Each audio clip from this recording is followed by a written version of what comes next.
Estonia, इसका नाम तो बहुत लोगों ने सुना होगा, पर क्या हम इसकी असली कहानी जानते हैं? बाल्टिक सी के किनारे बसा ये छोटा सा देश, इसकी जड़ें इतिहास में बहुत गहरी हैं। सबसे पहले यहाँ फिनो-उग्रिच कबीले बसे थे, जो आज के एस्टोनियंस के पूर्वज हैं।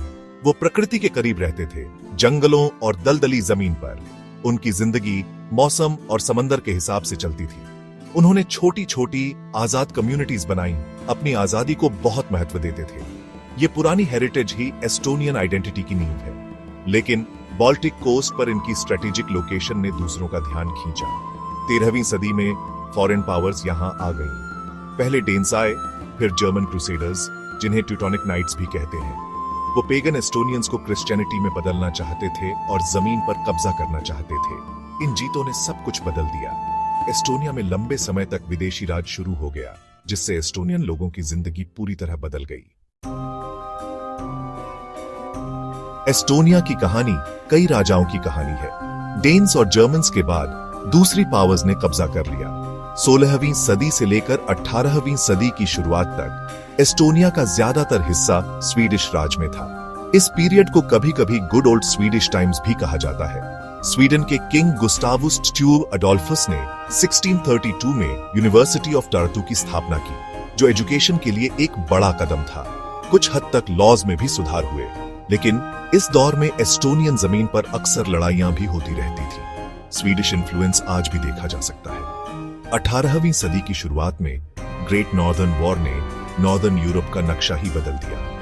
त्सार पीटर द ग्रेट के रशिया ने स्वीडन को हरा दिया। एस्टोनिया विशाल रशियन एम्पायर का हिस्सा बन गया। त्सार्स के राज में एस्टोनियंस के लिए जिंदगी अक्सर मुश्किल होती थी। रसिफिकेशन की कोशिशें भी हुई। एस्टोनियन किसानों को इकोनॉमिक हार्डशिप्स और सोशल रेस्ट्रिक्शंस का सामना करना पड़ा।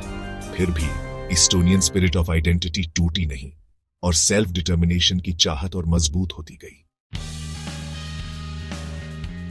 सदियों की विदेशी हुकूमत के नीचे कोई देश अपनी स्पिरिट को जिंदा कैसे रखता है, एस्टोनिया हमें दिखाता है कैसे। 19वीं सदी में एक जबरदस्त नेशनल अवेकनिंग हुई। एस्टोनियंस ने अपने पुराने फोल्क सॉन्ग्स, लेजेंड्स और पोएम्स जमा करनी शुरू कर दी। एस्टोनियन भाषा, जिसे कभी दबाया गया था, उसे नई रिस्पेक्ट मिली। वो लिटरेचर, स्कूल्स और न्यूज़पेपर्स की भाषा बन गई। लीडिया कोइदुला जैसी मशहूर पोएट ने नेशनल प्राइड जगाई। इस कल्चरल मूवमेंट ने एस्टोनियन आइडेंटिटी की एक मजबूत भावना बनाई। इसने एक आजाद देश के सपने की नींव रखी। वर्ल्ड वॉर 1 और रशियन एम्पायर के टूटने के बाद एस्टोनिया ने 1918 में अपनी इंडिपेंडेंस का ऐलान किया। सदियों में पहली बार एस्टोनियंस ने खुद पर राज किया। आजादी का यह पहला पीरियड 22 साल तक चला, लेकिन फिर 1940 में सोवियत यूनियन ने एस्टोनिया पर कब्जा कर लिया और जुल्म का एक भयानक दौर शुरू हुआ। फिर भी इंडिपेंडेंस की लौ कभी बुझी नहीं। 1980s के आखिर में सिंगिंग रेवोल्यूशन नाम का एक पीसफुल रेजिस्टेंस शुरू हुआ। एकता के इस जबरदस्त प्रदर्शन से एस्टोनिया ने 1991 में फिर से इंडिपेंडेंस हासिल की।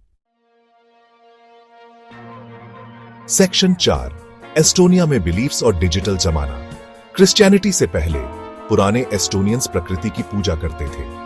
उनके सेक्रेड ग्रोव्स होते थे और उनकी मान्यताएं प्रकृति की आत्माओं से जुड़ी थीं।